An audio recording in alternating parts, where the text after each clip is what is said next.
What if I told you that a juice bar launched in the back of a mall in Adelaide would one day challenge the biggest beverage names across the globe? And not with some flashy tech or billion-dollar backing, but with fruit, ice, and a whole lot of personality. This is the wild ride of Boost Juice, Australia's cheeky, vibrant juice brand that's taken its signature smoothies from down under all the way to Latvia, South Africa, and beyond.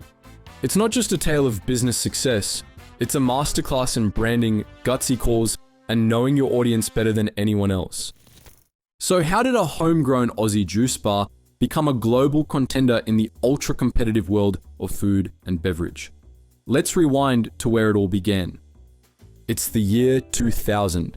Australia's buzzing with Olympic energy, Y2K didn't destroy the world, and in Adelaide, Janine Alice, a 32-year-old mum juggling work and family, is about to make a decision that will change the Australian retail landscape forever. On a trip to the US, Janine noticed something interesting. Juice bars were everywhere, especially in the health-conscious parts of California. Australia, despite its outdoor culture and love for wellness, had nothing like it.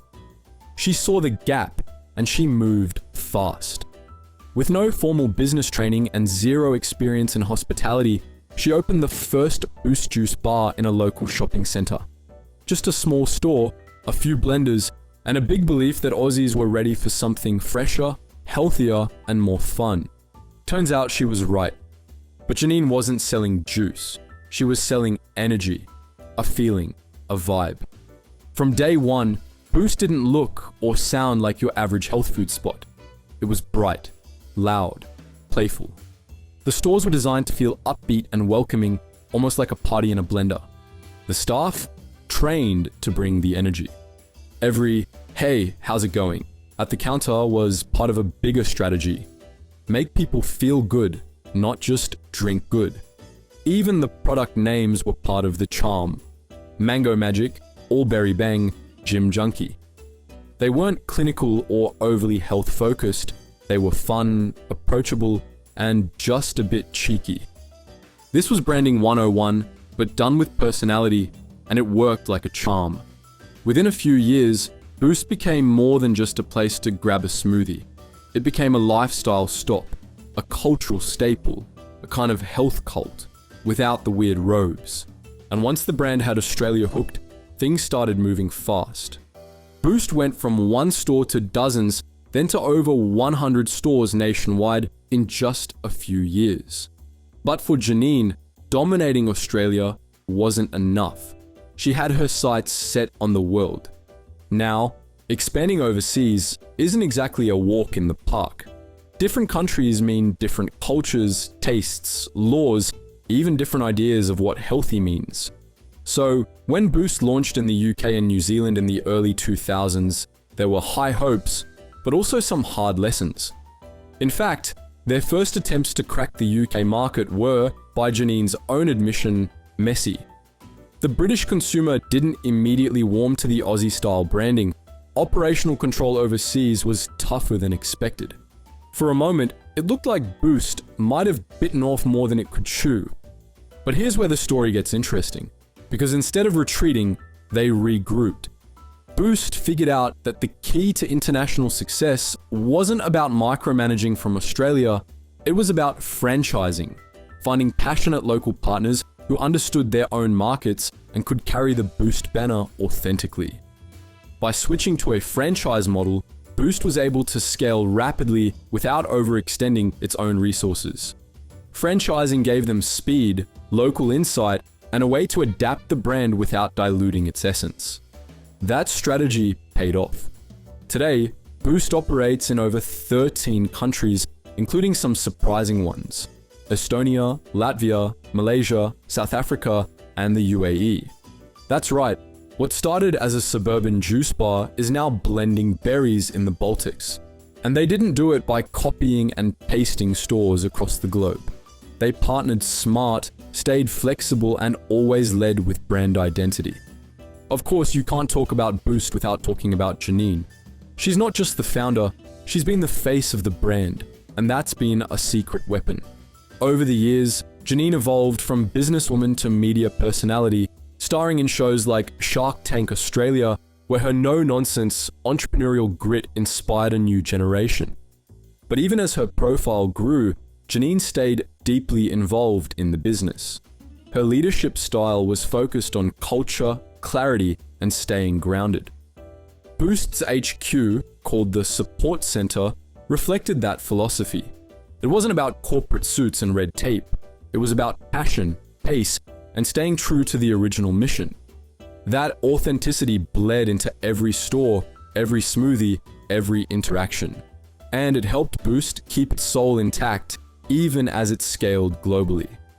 Now here's something you might not expect. Boost Juice has been weirdly good at tech.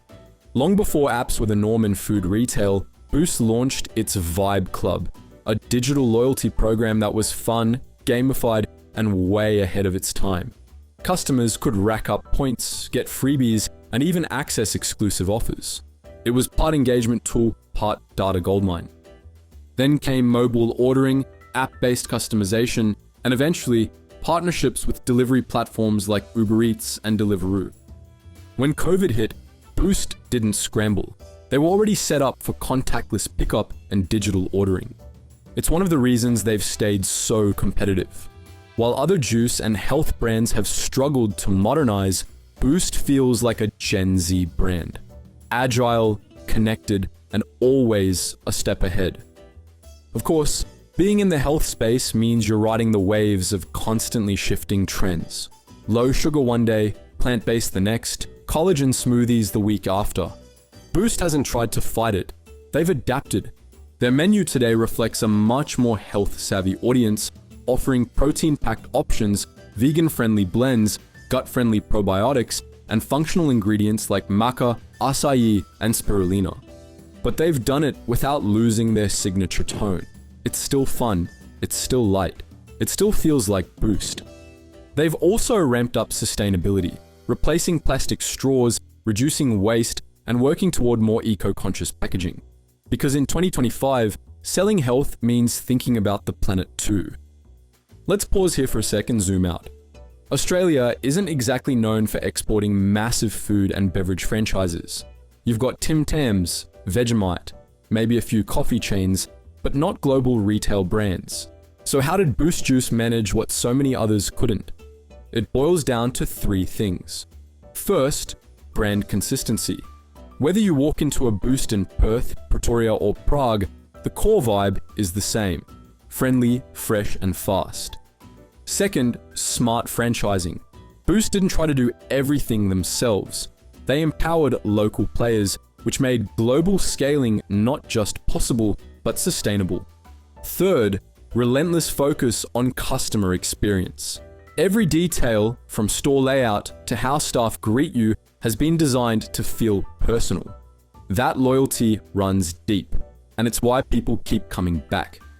So, where does Boost go from here?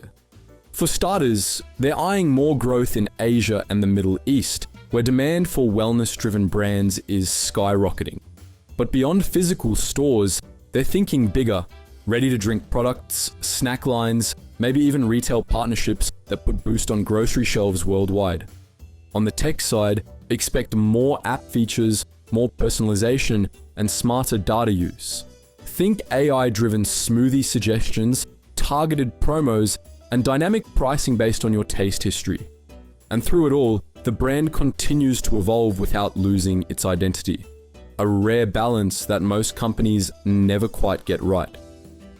From one store in Adelaide to over 500 locations in 13 countries, Boost Juice didn't just ride a health trend, it created a movement.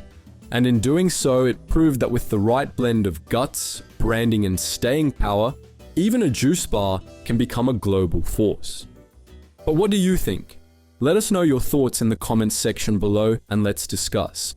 And if you enjoyed this story, give us a thumbs up, hit subscribe, and don't forget to ring that bell so you never miss out on more deep dives like this. Thank you guys so much for watching, and as always, stay curious.